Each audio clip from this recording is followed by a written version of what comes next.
So let's start with the draft. We've got Jett Howard, Hunter Dickinson, Kobe Bufkin. Kellen, tell us, who do you think is coming back, if any, and who do you think is leaving? I have no intel on this. I have no sourcing on this. This is just purely off of what I've seen this season. I would guess that Jett and Kobe are going to the draft and Dickinson is staying. Jett always seemed like an NBA guy the entire season long. He has inconsistencies. He doesn't rebound or play defense at all. That's going to need to change at the NBA level. But the way he's able to create his own shot, the way he can shoot off the catch, the way he can score at all three levels with his length, being 6'8", there's always going to be a place in the NBA for guys who are 6'8" and can hit threes. It is very, very floored. He can be the worst he can possibly be in the NBA is a Jay Crowder type who comes in for a contender, makes threes, uses length on defense ideally to hopefully improve in that area. But the floor, is a guy who can be a primary ball handler and a primary shot creator for you. So that, just with the potential alone and the fact that he's an NBA son, is probably going to get him close to the lottery in the draft. I mentioned it earlier, but Kobe Bufkin's improvement this year, if there was a most improved player award for the Big Ten, Kobe would win it by a landslide, I think. He was a guy who was their 9th, 10th man, almost didn't play at all last year, to now he's probably their most reliable guy late in the second halves of these games. He kind of had a little bit of Eli Brooks vibes with some of the clutch shots he was able to hit late in these games and stuff. He can drive to the basket really well. He actually, Clayton Safey with the Wolverines had a stat about this with Synergy. He actually had the highest make percentage at the rim out of anybody in the Big Ten, and that includes Zach Edey and Trace Jackson Davis. So like the efficiency there, the three-point stroke, the ability to create your own shot and the improvements, I think he should capitalize off those improvements and get drafted. And he'd probably go 20th, 25th overall, something like that. And then with Hunter just seems like a guy who loves being in college and seems like a guy who loves, being the big man on campus, having his podcast. And to be quite honest, if he were to go in the draft, I'm not sure he would get drafted. Maybe end of the second round, like a Luka Garza type, where he's, coming off the bench and as a center who can do well offensively, but has some limits defensively. I think he's probably coming back. And, this is kind of his senior year, the senior moment with him. I would guess that's where it would go. And they'd probably lose a few guys in the transfer portal as well. But we'll get into that later, I bet. Matt, what do you think, man? Who's going to stay and who's going to go?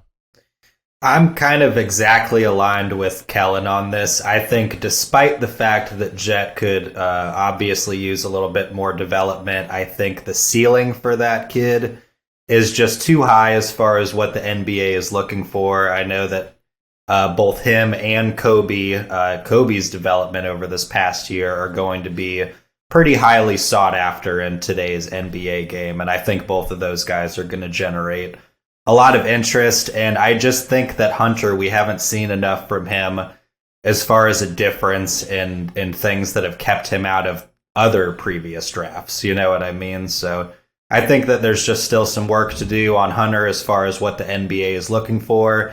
And I think that the NBA is going to jump all over guys like Jett, regardless of if he can still improve in college or not, and Kobe with all of his improvements over the last year. Yeah, with Hunter, I mean, I'm with you 100% on that. After his freshman year, when he tested the waters in the draft, NBA teams told him he needed to improve his three-point shot and he needed to move better laterally on defense. I haven't seen much of a defensive improvement. I think he's improved a little bit as a rim protector, but in the 3 years that he's been on the team, Michigan, like Matt said, Michigan hasn't exactly been a great team in the paint, offensively or defensively, unless he's cooking in the post. And his three-point stroke is there. He'll hit one or two a game and do that stupid little celebration that everybody hates him for. But I think he still needs improvements there and improvements in his mid-range shot to actually be considered as an NBA prospect. So.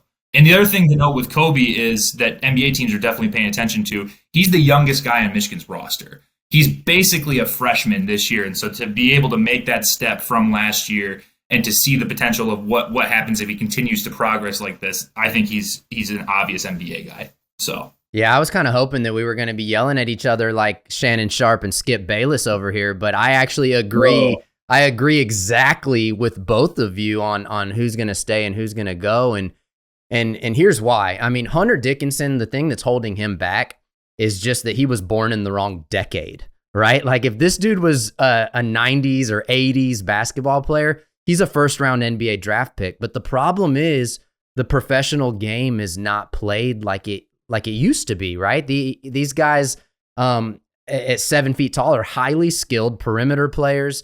Dickinson can pass, which actually is good. That makes him a little bit more attractive, maybe a late second round pick. But yeah, he kind of just reminds me of, you mentioned Kellen, Luka Garza, but I think of these guys, you think back to like Tyler Hansbrough and all of the Zellers that played. I can't keep track of how many Zellers there were, but like these guys that are just like, you think of them as like great college basketball players, but their game doesn't really translate to the pros. And I hope I'm wrong. I hope that Hunter Dickinson finds his place in professional basketball, but it does feel like he's kind of destined to be one of those 4-year college studs that's just kind of a legend and racks up all the career records at Michigan. And, I backed my way into kind of a depressing situation yesterday. I was watching this Texas game, and I was watching this guard, Marcus Carr, who was just tearing it up. And I was like, man, I wonder if this dude's getting any draft love. And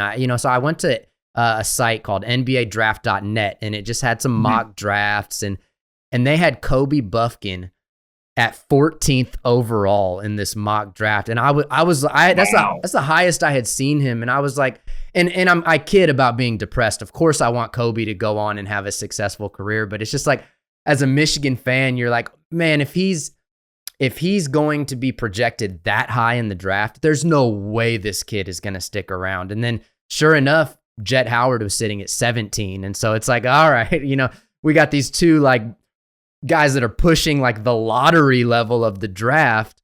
And here we are sitting on the outside looking in March.